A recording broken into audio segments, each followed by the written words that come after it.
Nós vamos ao nosso estudo, vamos para o capítulo 25 do livro de Jó. Capítulo 25, nós não estamos fazendo uma leitura completa, plena de todos os capítulos, porque o livro de Jó, ele, na verdade, é um cântico, é um livro poético, e muitas coisas vão se repetindo nas argumentações entre ele e seus amigos. Então a gente vai destacando apenas os pontos mais relevantes aqui desses capítulos. Muito bem, mas no capítulo anterior, capítulo 24, nos versos 22 a 25, Jó contesta o conceito dos seus amigos de que o perverso é castigado na terra, Ele contesta isso. Os amigos diziam que os perversos sofrem, os perversos colhem lutas, colhem dificuldades, que eles são cortados da terra assim como a espiga é cortada, os perversos também. Então eles vêm defendendo esse contexto, digamos assim, que o perverso sofre. E Jó contesta isso, Bildade, quando Jó contesta isso, de que, na verdade, o perverso não sofre, Bildade, que é um dos seus amigos, interfere e protesta contra Jó, porque, segundo seu entendimento, Jó tinha a si mesmo como se sendo uma pessoa justa. Jó vai defendendo a sua retidão. Isso no sentido de que ele não via uma razão para ele estar sofrendo aquilo que ele estava sofrendo. Às vezes nós vivemos lutas na vida, algumas a gente pode até ver com clareza, olha, na verdade, isso que eu estou sofrendo, eu mesmo procurei, de alguma maneira eu fiz para sofrer isso, alguma coisa eu contribuí para isso, mas já quando olhava para a vida dele, ele não conseguia ver essa realidade. Então ele defende a sua retidão. Ele era um homem que era descrito como um homem que temia a Deus, se desviava do mal, um homem íntegro, um homem que cuidava da sua família, e aí vem todo esse sofrimento. Então ele defende a sua retidão. E os amigos, pelo contrário, estão dizendo que se ele está passando por isso, é porque ele fez alguma coisa errada. Então há esse conflito constante aqui no diálogo deles. Então no capítulo 25, a gente vê ele questionando isso.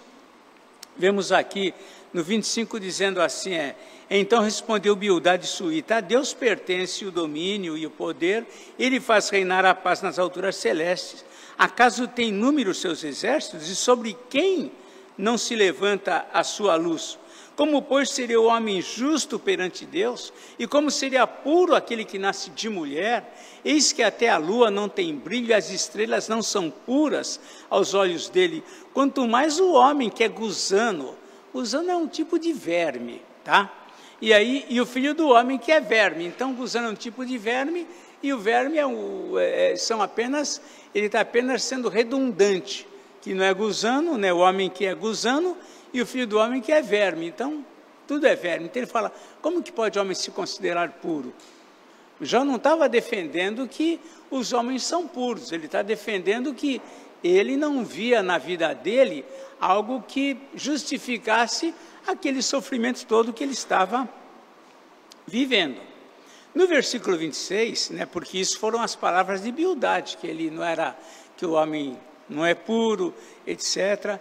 E aqui no capítulo 26, mais uma vez, Jó contesta, despreza a tentativa de ajuda dos seus amigos. Aqui no 26 em diante, ele diz assim, Jó, porém, respondeu a Bildade, como sabes ajudar ao que não tem força e prestar socorro ao braço que não tem vigor? Ele está sendo sarcástico aqui. Como sabes aconselhar ao que não tem sabedoria e revelar plenitude de verdadeiro conhecimento? Ou seja, você não está ajudando ninguém. Você não tem capacidade, você não tem condições de ajudar ninguém, Ele diz assim, você ajuda o braço que não tem vigor, mas você não pode fazer nada. Como sabes aconselhar ao que não tem sabedoria? Ou seja, qualquer coisa que você falasse, você pensa que vai ajudar, mas não ajuda. Então Jó está aqui contestando, desprezando a tentativa dos seus amigos. E em contraste com isso, ele exalta a grandeza de Deus. Vocês não sabem, mas Deus é que tem todo o poder. A partir do versículo 5, ele destaca o quê? A grandeza de Deus, ele exalta o poder de Deus. E aí ele passa aqui no verso 5 do capítulo 26 a falar o seguinte: a alma dos mortos tremem debaixo das águas com seus habitantes, o além está desnudo perante ele e não há coberta para o abismo. Ele estende o norte sobre o vazio e faz parar a terra sobre o nada. Vejam que Jó está falando coisas que só por Deus ele poderia dizer isso, né? Durante um período muito grande, o homem achava que a terra era plana. Mas Jó já está dizendo aqui que a terra paira sobre o nada. A terra flutua sobre o nada. É uma visão muito grande para alguém que não tinha um conhecimento, não tinha um instrumento, não tinha nada para chegar a essa conclusão. Mas ele aqui defende: prende as águas em densas nuvens e as nuvens não se rasgam debaixo delas. Então ele fala de uma linguagem de alguém que naqueles dias, hoje nós sabemos muita coisa que a tecnologia nos ensinou sobre as nuvens, que Jó não tinha conhecimento, mas ele está falando com um conhecimento que ele tinha. Encobre a face do seu trono e sobre ele estende a sua nuvem. Então ele vem falando aqui sobre a grandeza de Deus. No verso 12 ele diz assim: com a sua força fende o mar e com o seu entendimento abate o adversário. Pelo seu sopro aclara os céus e a sua mão fere o dragão veloz. Eis que isto são apenas as orlas dos seus caminhos, que leve sussurro temos ouvido dele, mas o trovão do seu poder, quem o entenderá? Então, ao mesmo tempo que ele despreza os amigos, que não tem o que dizer, que não sabem aconselhar, ele exalta a Deus. É diferente. Deus é grande. Ele mantém a terra sobre o nada. E ele sopra e há um clarão no céu. E assim ele vai defendendo aqui, exaltando a grandeza e o poder de Deus. E ele prossegue esse discurso. No capítulo 27, mais uma vez Jó aqui vem a defender a situação dos perversos, no capítulo 27. Ao mesmo tempo que ele confia em Deus, Jó confiava em Deus, lógico, era um crente, era um fiel. Ele cria que o seu Redentor vivia, ele tinha ciência de um Redentor. Lá no capítulo 19, verso 25, ele fala: eu sei que o meu Redentor vive. Ele crê que há uma testemunha no céu. Lá no capítulo 16, verso 19, ele diz: a minha testemunha está no céu. Aquele que sabe da minha vida, que sabe do que eu fiz ou não, está no céu. Ele reconhece a soberania de Deus. Isso está nos versos anteriores. Assim, ainda assim, na sua amargura e na dor do seu sofrimento, Jó se queixa crendo que Deus é quem fez tudo aquilo que ele está passando. Embora temesse a Deus, ele sabe que o Redentor vive, ele sabe que sua testemunha está no céu, mas ele também tem consciência que aquilo que ele está sofrendo, em alguma medida, veio da parte de Deus. Pois não. Do capítulo? Sim, pode ler o 10. Traçou um círculo, é esse? Traçou um círculo à superfície das águas, até os confins da luz e das trevas, né? Então ele fala, em alguma medida, ele fala isso mais claro posteriormente, quando ele fala, Jó fala acerca da redondeza da terra. Né? Até nos anos 650, na época de Immanuel Kant, né? Teve um dos cientistas que foi condenado pela igreja porque ele disse que a terra era redonda. Já nos dias de Jó, né? Provavelmente antes dos dias de Abraão, ele já na sua inspiração por Deus, ele fala acerca da redondeza da terra, como está em algum texto mais à frente. Então a gente vê que ele prossegue, entendendo que Deus é que fez tudo que ele está vivendo. No 27, versículo 2, ele diz assim, olha, tão certo como vive Deus, que me tirou o direito, e o Todo-Poderoso que amargurou a minha vida.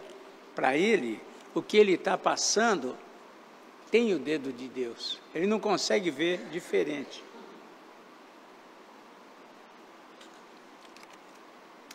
Ele diz que Deus lhe tirou o direito. É interessante que Deus dá ao homem a conhecer a sua soberania. Nós sabemos da soberania de Deus. O que é a soberania de Deus? É esse poder que Deus tem sobre tudo e sobre todos. Nada acontece nos céus ou na terra que não esteja sob o governo de Deus. Nada acontece na minha vida ou na história do mundo sem que Deus permita. Nós cremos na soberania de Deus. A Bíblia nos fala sobre isso. Todo mundo sabe, todo mundo fala que Deus é soberano. Nós temos esse conhecimento. E nós conhecemos isso. Mas, em geral, Deus não dá ao homem a conhecer os seus planos, os seus propósitos. Ele não dá isso a conhecer ao homem. Assim, quando a soberania de Deus é algo que me favorece, eu exalto a Deus pela sua soberania. Mas quando na mesma soberania vem algo que é ao contrário, que eu não gostaria, então a minha tendência é lutar, é rejeitar, é enfrentar essa soberania de Deus. E muitas vezes isso acontece, nós como vamos destacando a soberania de Deus, quando a soberania me favorece, quando pela soberania de Deus eu fui abençoado, quando pela soberania de Deus a vida me foi favorável, mas quando nessa mesma soberania as coisas não acontecem como eu espero, então eu reajo. Então Jó também vive esse dilema. Ele entende a soberania de Deus. Ele diz se sujeitar à soberania de Deus, mas nessa mesma soberania ele resiste, ele reage, ele questiona, né? Ele entende que Deus que está no controle, mas por que Deus deixou acontecer isso comigo? Ele vive esse dilema, ele vive esse drama. Ao mesmo tempo que Jó se queixa da sorte que Deus lhe revelou, ele também mantém-se defendendo a sua retidão. Nos versos 3 a 6 aqui, ele diz assim, olha, do capítulo 27, enquanto em mim estiver a minha vida e o sopro de Deus, o fôlego de vida nos meus narizes, nunca os meus lábios falarão injustiça, nem a minha língua pronunciará engano, longe de mim que eu vos dê razão. Ele é contrário àquilo que os amigos falavam, até que eu expire, morra, nunca afastarei de mim a minha integridade. Ele defende a integridade dele. A gente vai ver isso com mais detalhes no capítulo 31. Então, ele defende a sua integridade, ele também com respeito aos perversos, que o perverso é um personagem mencionado toda vez no livro de Jó, sempre é os perversos, né? Ele não é um nome, mas é um tipo de pessoa que não crê em Deus, tipo de pessoa que não se submete à palavra de Deus. Então esses são os perversos. E quanto a esses, o Jó crê que para eles não há esperança. Nos versos 8 e 10, ele diz assim, olha, porque qual será a esperança do ímpio quando lhe for cortada a vida, quando Deus lhe arrancar a alma? Acaso ouvirá Deus o seu clamor, ou em lhe sobrevindo a tribulação? Deleitar-se-á o perverso no Todo-Poderoso e invocará a Deus em todo o tempo? É óbvio que não. O homem sem Deus, ele crê na força dele. Vivemos num mundo assim, em que os homens estão achando que eles têm a solução, que é eles que vão conquistar o bem-estar após esta vida ou não. Está nas mãos deles, é assim que eles creem. Então, Jó fala que para eles não há esperança, e eles sofrerão devido à sua injustiça. a partir do verso 13, ele diz assim: eis qual será a parte de Deus, a porção do perverso e a herança que os opressores receberão do Todo-Poderoso. 2 pontos, ele continua: se os seus filhos se multiplicarem, será para a espada, e a sua prole não se fartará de pão. Os que ficarem dela, a peste os enterrará, e as suas viúvas não chorarão. Se o perverso amontoar prata como pó e acumular vestes como barro, ele os acumulará, mas o justo é que os vestirá, e o inocente repartirá a prata. Ele edifica a sua casa como a da traça, e como a choça que o vigia constrói. Rico se deita com a sua riqueza, abre os olhos e já não a vê. Então ele também tinha essa ideia que no final o perverso ia ficar no prejuízo. Ele também alimenta essa ideia, mas não na forma como os seus amigos estão querendo pegar a ideia do perverso e aplicar à vida dele. Isso ele não aceita. Aí ele vai defendendo sempre a sua retidão. No versículo, daí ele vai defendendo isso, que Deus não vai poupar o perverso, né? Aqui nos versos 22 do capítulo 27, versos 22 e 23, ele diz assim: Deus lança isto sobre ele e não o poupa. A ele que procura fugir precipitadamente da sua mão, a sua queda lhe batem palmas, a saída ou a poupam com assobios. Ou seja, no final os perversos não serão aplaudidos, no final a queda deles é que será, digamos assim, vista com prazer. Então é isso que ele diz sobre os perversos. Mas ele continua aqui no seu discurso, né? No mesmo discurso que já trata do destino final dos perversos, que está tudo no mesmo discurso, ele destaca a capacidade humana, inclusive dos próprios perversos, né? Isso nas áreas mais diversas, na ciência, na geologia, nos métodos de trabalho, em fatos desconhecidos de muitos. E aí ele vem falando sobre a capacidade, inclusive, dos perversos. Ele continua aqui no verso 28 falando sobre o homem, né? Na verdade, a prata tem suas minas, e o ouro se refina, e o ouro que se refina ao seu lugar. O ferro tira-se da terra, e da pedra se funde o cobre. Ele vai falando de coisas que às vezes a gente aqui não tem noção, mas ele vai falando, né? Que da pedra se funde o cobre. Os homens põem termo à escuridão. Os homens conseguem eliminar a escuridão através de luz, através das tochas e tudo mais. E até os últimos confins procuram as pedras ocultas nas trevas e na densa escuridade. Ele começa a falar aqui que já naqueles dias, a questão das pedras preciosas, da exploração de minas, já acontecia. O homem já era inteligente para isso. Ele continua no 4. Abrem entrada para Minas, longe da habitação dos homens, esquecidos dos transeuntes, e assim longe deles, de pendurados, oscilam de um lado para outro. Então ele está falando de uma realidade aqui, que a gente só via aqui lá em Serra Pelada, né? Em Serra Pelada, quem acompanhou documentários, via o que o homem era capaz ali. Ele era uma coisa impressionante. Os homens, no que eles exploravam as minas, ele está trazendo essa aqui. O homem já naqueles dias, o perverso inclusive, já tinha essa ciência. Da terra procede o pão, mas embaixo é revolvida como por fogo. Nós sabemos hoje pela ciência que a terra, o centro da terra, ali há fogo, ali há muito minério, ali onde estão os combustíveis são tirados da terra, sugam, né? Chupam a terra para isso.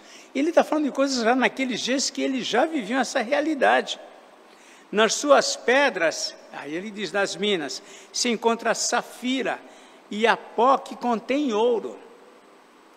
Aí ele diz assim, essa vereda, a ave de rapina a ignora, e jamais a viram os olhos do falcão, porque são coisas que estão incrustadas na terra, as minas por onde os homens escavam para tentar chegar até as pedras preciosas. Nunca a pisaram feras majestosas, nem o leãozinho passou por ela, é um caminho que só o homem explora. Estende o homem a mão contra o rochedo e revolve os montes desde as suas raízes.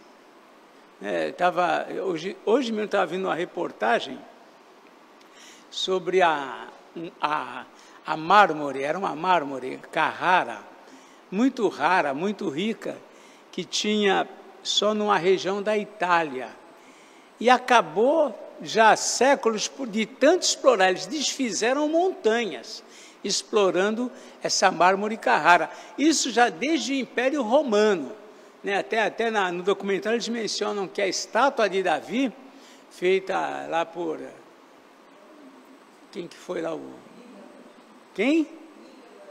Michelangelo, já foi esculpida em mármore Carrara.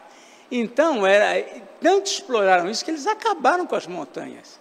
Então, o homem já desde sempre, ou sejam os perversos ou não, a inteligência do homem já trabalhava dentro desse contexto, né?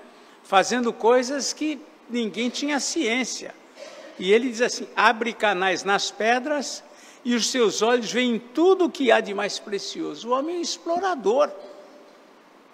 Um explorador.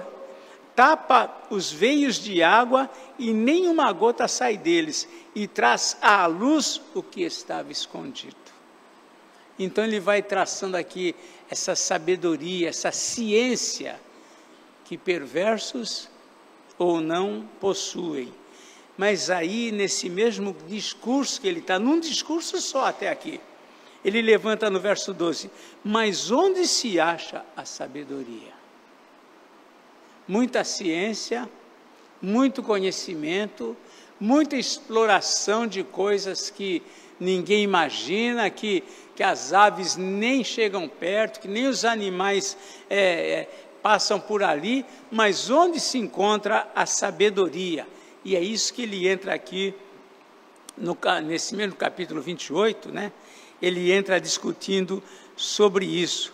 E a partir do versículo 12, ele ressalta essa capacidade extraordinária do homem, né? E onde está o lugar do entendimento? O homem não conhece o valor dela, o da sabedoria, nem se acha ela na terra dos viventes. Então ele vai falar de que apesar de tudo isso, do homem, do perverso ou não, ter essa ciência, ter esse conhecimento, como os seus amigos estavam ali, cheios de conhecimento, defendendo, mas ele começa, mas onde está a sabedoria para conseguir avaliar tudo isso devidamente?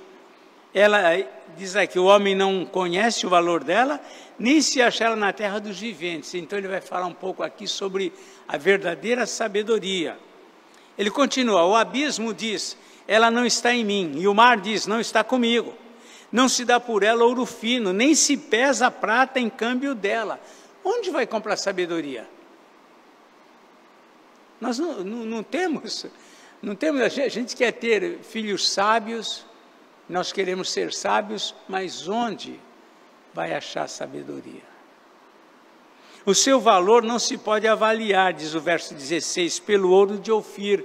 Era o ouro mais puro, mais valioso conhecido naquela época, um ouro de Ofir. Ninguém sabe onde que fica essa terra de Ofir. Você ouve ali, terra de Ofir.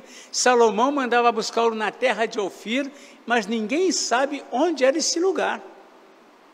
Até alguns estudiosos que ainda chegam a cogitar que essas naus que saíam de Israel para procurar esse ouro, pavões, bugios que levavam para Salomão, até quem cogite que poderia ser nas nossas terras, mas ninguém sabe.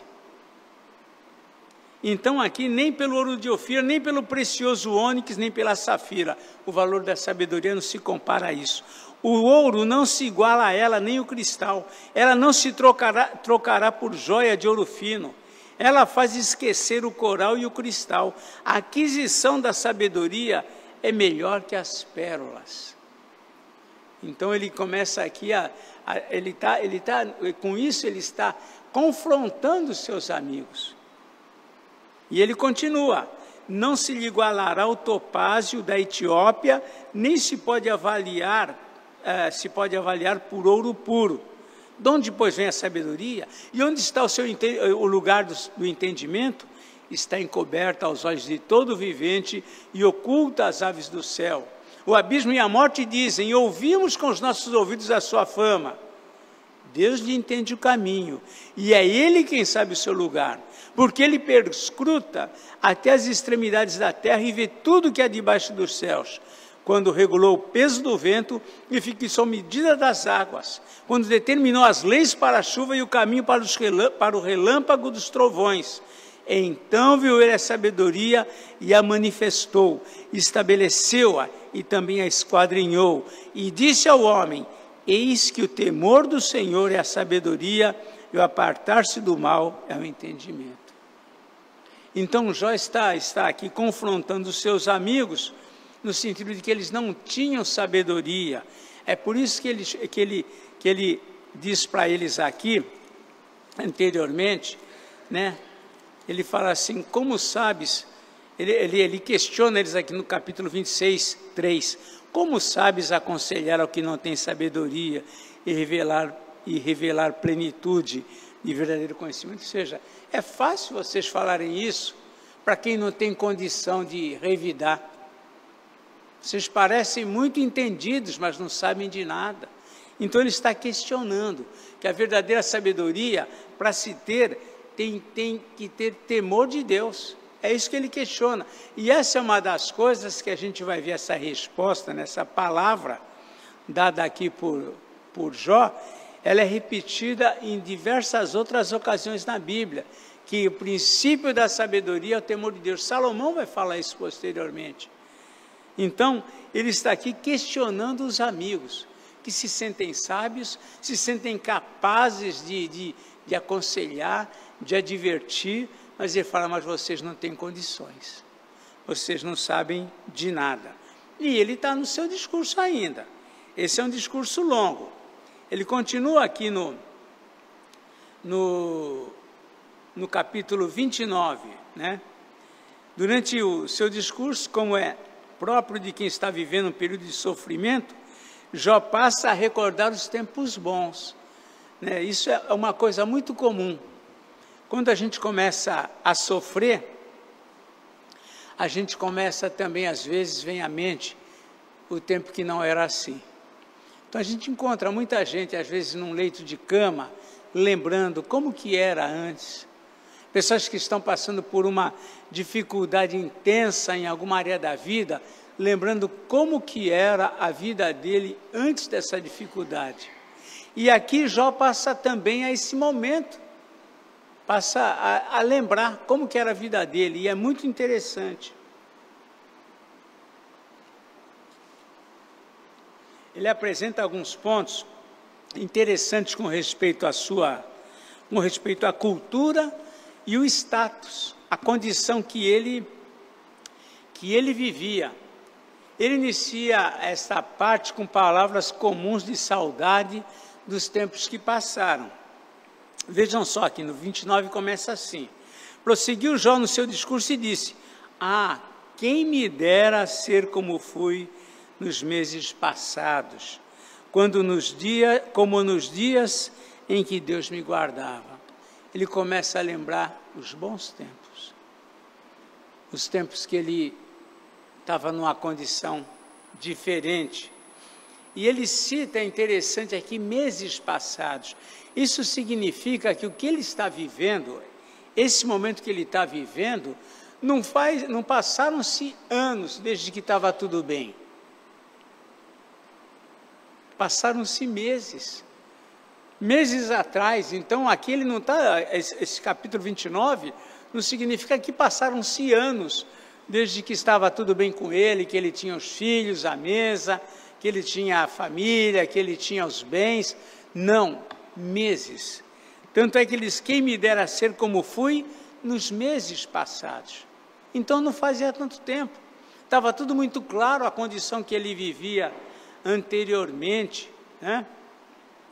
Então ele sentia a amizade e o cuidado de Deus.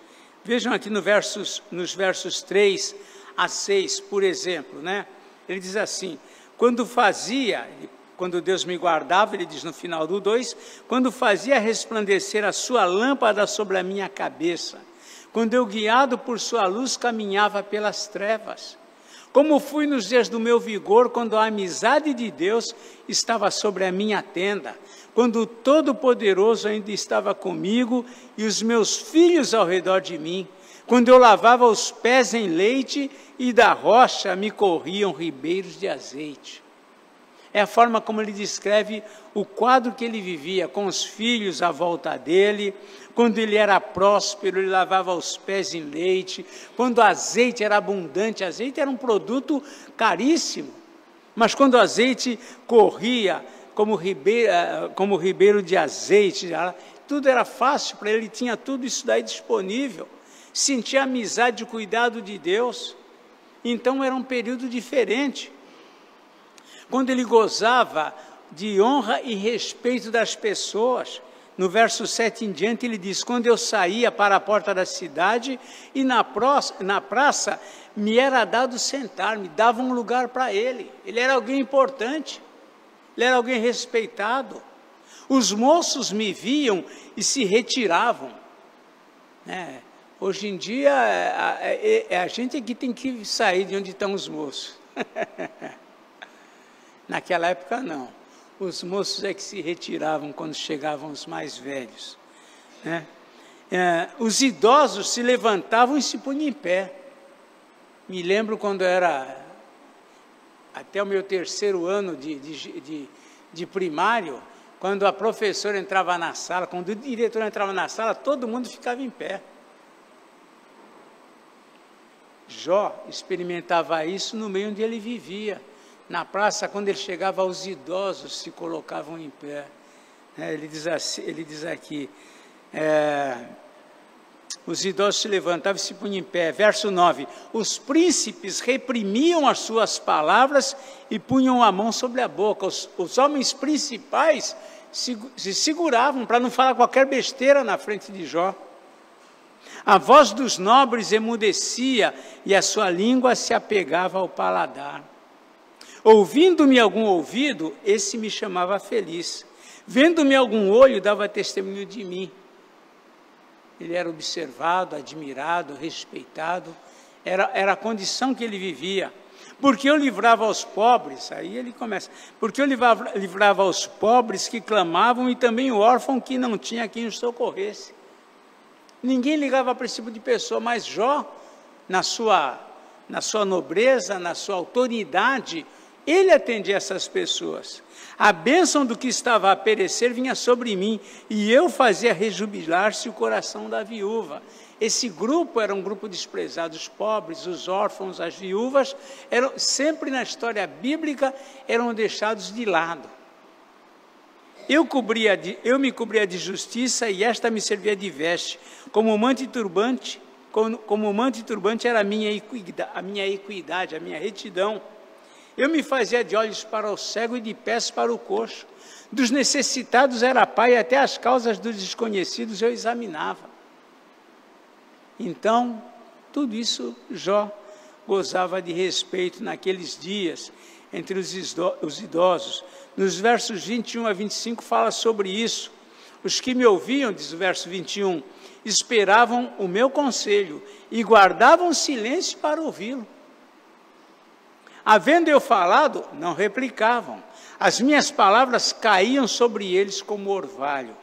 Esperavam-me como a chuva, abriam a boca como a chuva de primavera. Sorria-me para eles quando não tinham confiança, e a luz do meu rosto não desprezavam. Eu lhes escolhia o caminho, assentava-me como chefe e habitava como rei entre as suas tropas, como quem consola os que planteiam.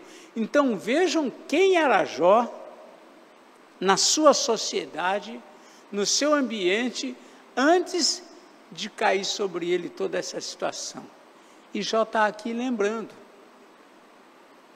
Às vezes nós vamos visitar alguém que está doente, que está enfermo, em alguns momentos a pessoa às vezes lembra esse período anterior da enfermidade, como que era a situação antes dos problemas que está enfrentando. É algo natural, e Jó estava vivendo aqui esse momento. Ele tinha autoridade para abençoar os mais fracos, gozava de admiração. Ele também cria que pela sua retidão ele seria abençoado. Nos versos 18 a 20, diante da maneira como ele vivia, ele diz assim nos versos 18 a 20, eu dizia, no meu ninho expirarei, multiplicarei os meus dias como areia. A minha raiz se estenderá até as águas, e o orvalho ficará durante a noite sobre os meus ramos. A minha honra se renovará em mim, e o meu arco se reforçará na minha mão. Ele cria que, o modo como ele vivia, ele ia ter bênção. Nós, às vezes, vivemos assim também. Olha, bom, a gente tem procurado andar retamente, tem tentado buscar a Deus. Não vão acontecer problemas na minha vida. Às vezes nós vivemos assim, essa expectativa, diante da maneira como a gente vive. Mas a vida de Jó nos mostra que este mundo é escorregadio. Este mundo às vezes nos surpreende, tanto aos perversos como aos justos. Esse mundo, ele é um mundo que jaz no maligno, é um mundo que foi amaldiçoado. Nós ficamos para o lado de cá do Éden, terra difícil. Mesmo os nossos dias bons podem ser interrompidos por lutas, por dificuldades que a gente não imagina. Essa é a vida. E a vida de Jó, ainda que nós saibamos bem o que aconteceu com ele, exemplifica a vida da gente. Por isso que nós temos que andar diariamente no temor de Deus. Eu não sei o que é o dia de amanhã. Mas como eu tenho andado direitinho, vai ser só bênção a minha vida? Não posso, não é essa. A minha recompensa do meu viver não é aqui. Senão eu vou achar que é aqui. E não é. Então Jó vivia essa realidade. E ele, nesse momento de dor e sofrimento, ele lembra os dias que ele passou.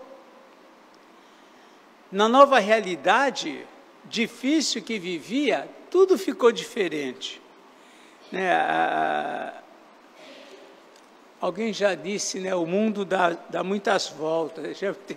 Geralmente a gente quer falar isso quando alguém aborreceu a gente fala, o mundo dá muitas voltas. Mas o mundo dá muitas voltas. E muita coisa acontece. E muita coisa pode mudar.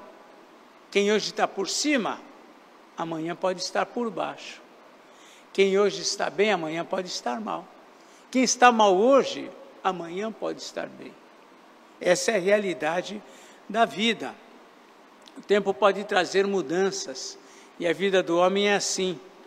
Tudo de bom ou de ruim pode nos atingir a qualquer momento, independente de quem você seja. Ninguém pode estar seguro de que amanhã nós estaremos como hoje nós estamos aqui. Ninguém pode dizer que amanhã vai estar na mesma saúde física, mental que a gente possui hoje. Quantas perdas podem atingir o homem, podem atingir a nossa vida? Quantas? Estamos sujeitos a tudo. Jó era um homem próspero, saudável, tinha uma família feliz, era um crente fiel a Deus, mas por uma razão desconhecida por ele, a sua vida mudou. Antes ele era honrado, respeitado, mas agora, e é isso que ele diz aqui no capítulo 30, que ele está dando sequência ao seu discurso, ele fala assim, era eu respeitado, honrado, todo mundo queria me ouvir, quando eu falava todo mundo respeitava, todo mundo acatava, todo mundo acolhia, mas no capítulo 30 ele inicia uma outra realidade, mas agora se riem de mim os de menos idade do que eu, e cujos pais eu teria desdenhado de pôr ao lado dos cães no meu rebanho. Agora, até os mais novos, os que respeitavam, se riem dele. A condição de Jó, enfermo, doente, perdeu tudo, pobre, desprezado, que ninguém suportava a ele por causa do cheiro, por causa de tudo que ele estava vivendo. Agora, ele é motivo de zombaria. Mudou a vida dele. Versículo 2, ele continua: de quem me serviria a força das suas mãos, homens cujo vigor já pereceu. Pessoas que não tinham força, ele dava emprego. Pessoas que ninguém aceitaria como empregado, ele aceitava para ajudar. Mas agora os filhos desses riem dele. E ele se queixa dessa realidade. Ele agora é motivo de gozação, de zombaria. O versículo 9 diz assim: mas agora sou a sua canção de motejo e lhes sirvo de provérbio. Agora fazem musiquinha, fazendo chacota de Jó. Mudou completamente a condição em que ele estava. Agora cospem no seu rosto. Versículo 10 diz: abominam-me, fogem para longe de mim e não se abstêm de me cuspir no rosto. Isso é uma cultura daqueles dias, de desprezo, cuspir no rosto. Deus permitiu que todos se levantassem contra ele e que a sua honra fosse tirada. É isso que ele diz, é isso que ele crê. No versículo 11 ele diz lá: porque Deus afrouxou a corda do meu arco e me oprimiu, pelo que sacudiram de si o freio perante o meu rosto. À direita se levanta uma súcia, um grupo, um bando, e me empurra, e contra mim prepara o seu caminho de destruição. Por quê? Porque Deus afrouxou a corda do seu arco. Como se Deus fez com que as coisas não dessem certo para ele, com que tudo isso viesse a lhe acometer. Ele entende que o que lhe resta é aflição. Versículo 16, ele diz assim: agora dentro de mim se me derrama a alma, os dias da aflição se apoderaram de mim. Então, é um homem aflito, abatido, deprimido, passando por tudo isso, e mais uma vez ele declara que Deus é o autor de tudo que ele está passando. Verso 19 em diante ele diz assim: Deus, tu me lançaste na lama e me tornei semelhante ao pó e à cinza. Clamo a ti e não me respondes. Estou em pé, mas apenas olhas para mim. O Senhor olha e não faz nada. Tu foste cruel comigo, com a força da tua mão tu me combates. Levantas-me sobre o vento e me fazes cavalgá-lo. Dissolves-me no estrondo da tempestade. Pois eu sei que me levarás à morte e à casa destinada a todo vivente. Então ele é alguém que já não tem mais, de um lado ele tem esperança, de outro não tem, é alguém que está vivendo todo esse drama. Ele reclama os cuidados de Deus das pessoas, porque ele havia socorrido a muitos. Nos versos 25 e 26, ele escreve o seguinte: acaso não chorei sobre aquele que atravessava dias difíceis? Ou não se angustiou a minha alma pelo necessitado? Aguardava eu o bem, e eis que veio o mal. Esperava a luz, veio-me a escuridão.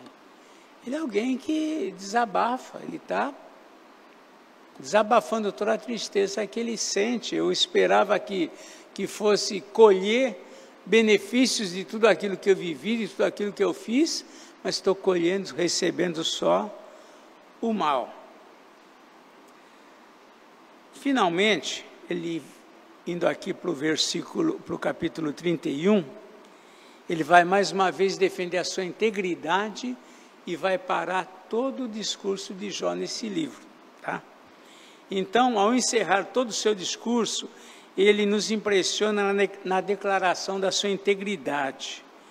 E nós separamos aqui 9 expressões de todo o capítulo para que ele defenda a sua integridade.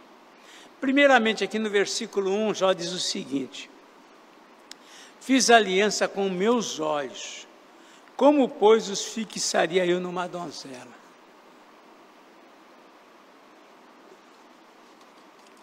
Nós vemos aqui Jó, a fidelidade, a lealdade de Jó para com Deus. Jó era um homem reto e que se desviava do mal. E aqui ele diz aqui uma coisa: eu fiz aliança com os meus olhos. Eu jamais ia fixar numa donzela os meus olhos. Então ele era alguém que realmente, ele era um homem que chamava a atenção pela sua integridade. No versículo 5, ele diz assim: se andei com falsidade, se o meu pé se apressou para o engano, né? Ele não andava em falsidade, ele não se corrompia.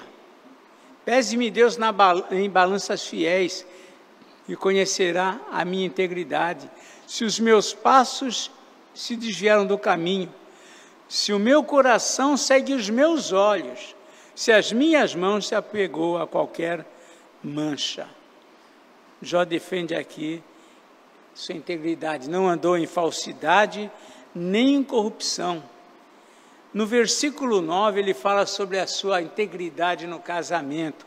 Se o meu coração se deixou seduzir por causa de mulher, se andei à espreita à porta do meu próximo, então moa a minha mulher para outro, e outros se encurvem sobre ela. Jó defende a sua integridade como um homem de família, como um pai, como um marido. No versículo 13 nos mostra que ele era um homem também leal em todas as suas relações humanas. Diz aqui no verso 13: se desprezei o direito do meu servo, ou da minha serva, quando eles contendiam comigo, então que faria eu quando Deus se levantasse? Inquirindo a ele a causa, que lhe responderia eu? Aquele que me formou no ventre materno não os fez também a eles? Ou não é o mesmo que nos formou na madre? Então ele tinha uma visão do homem, do ser humano, muito profunda. Ele sabia que, apesar de ele ser alguém poderoso, um homem rico, um homem respeitado, ele não era melhor do que os outros. Não foi o mesmo que nos fez? Não foi o mesmo que nos formou na madre? Foi Deus. O que eu sou melhor do que eles? Então era um homem íntegro realmente, foi honesto nas suas relações, agia com generosidade. Os versos 16 diz assim: se retive o que os pobres desejavam, ou fiz desfalecer os olhos da viúva. Quando ele via alguém necessitado, ele socorria. Ele não deixava de atender alguém que tinha necessidade. Se retive o que os pobres desejavam. Ele socorria. Os versículos 31 e 32, ele diz o seguinte aqui, versos 31 e 32. Se a gente da minha tenda não disse, as pessoas que trabalhavam para ele, não disse: quem haverá aí que não se saciou de carne provida por ele? Ele repartia o que ele tinha. O estrangeiro não pernoitava na rua. As minhas portas abria ao viandante. Ele era alguém que era hospitaleiro. Ele acolhia aqueles que passavam, aqueles que não tinham onde dormir naquela época, onde pousar, como dizia o pessoal antigo. Ele atendia. Não alimentou a vaidade, não pôs a esperança nos bens, mas em Deus. O verso 24, ele diz assim: se no ouro pus a minha confiança, ou disse ao ouro fino, em ti confio. Se me alegrei por serem grandes os meus bens, e por ter a minha mão alcançado muito. Então ele fala: olha, isso nunca mudou minha vida, meu coração. Nunca me senti maior do que ninguém. Ele sempre teve a sua confiança em Deus e não nos bens. Ele também não se alegrava com a desgraça dos adversários. Verso 29, ele diz assim: se me alegrei da desgraça do que me tem ódio, e se exultei quando o mal atingiu. Muita gente, muito cristão, quando vê que aquela pessoa que não é dos seus afetos, ou alguém que em algum momento magoou, fez alguma coisa para ele, e a pessoa sofre alguma coisa, ele fala, está vendo, está sofrendo lá o que fez, parece que tem um certo prazer nisso. Mas Jó diz, eu não me alegrei da desgraça do que me tem ódio, né? Então, era alguém que tinha atitudes nobres, agiu com integridade, ética e transparência. No verso 33, ele coloca assim, né? Se como Adão encobri as minhas transgressões. É interessante, né? Adão e Eva, quando eles viram o resultado, um dos resultados do mal que eles fizeram, eles tentaram se cobrir, né? Procuraram folhas lá de figueira lá para se cobrir. E ele disse, como Adão encobri as minhas transgressões, ocultando o meu delito no meu seio, porque eu temia a multidão, e o desprezo das famílias me apavorava, de sorte que me calei e não saí na porta. Ou seja, eu fui transparente, eu não me escondi só porque eu errei, eu não escondi isso.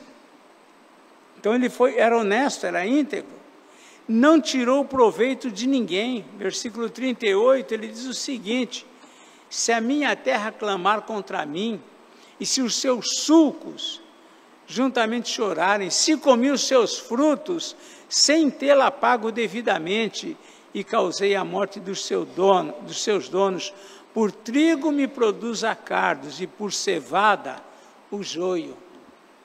E aí vem essa palavra aqui, né? Fim das palavras de Jó. Jó acabou aqui o seu discurso. Então nós vemos até aqui, até esse momento, esse conflito, esse debate entre os amigos de Jó, que querem a todo custo que ele reconheça que ele está sofrendo por um erro que ele cometeu, e Jó até aqui defendendo que quem fez isso foi Deus. Ele não sabe o porquê, mas ele confia também que Deus é o seu Redentor, mas ele não vê nada na vida dele que justificasse toda a perda que ele teve, todo o sofrimento que ele estava tendo. Então, todo o discurso até aqui gira em torno desse debate. Aí, aqui ele encerra as palavras, e então vai entrar um outro personagem em cena. Mas isso aí vai ficar para o pastor Edivaldo. Ele vai até mostrar quem é, fotografia, ele vai mostrar direitinho. Vai. Mas aí vai entrar então um outro, e é interessante, né, esse outro que entra, o Eliú. Por que ele está calado até agora? Fala a Bildade, fala o Elifaz, fala o Jofar, fala e discute, aí Jó responde, aí volta a falar aqueles mesmos três, e esse daqui está quieto, ele está ali desde o começo, pelo que a gente vai entender. Ele era mais novo. Então, era por isso que é a cultura. Ele fala quando ninguém mais queria falar, então aí ele vai começar a falar algumas coisas, que é o Eliú, tá? Mas isso é um outro momento, isso vem a semana que vem, e aí então ele vai falar muito também sobre tudo isso. E aí a gente vai caminhando aqui com Jó, partindo para o final.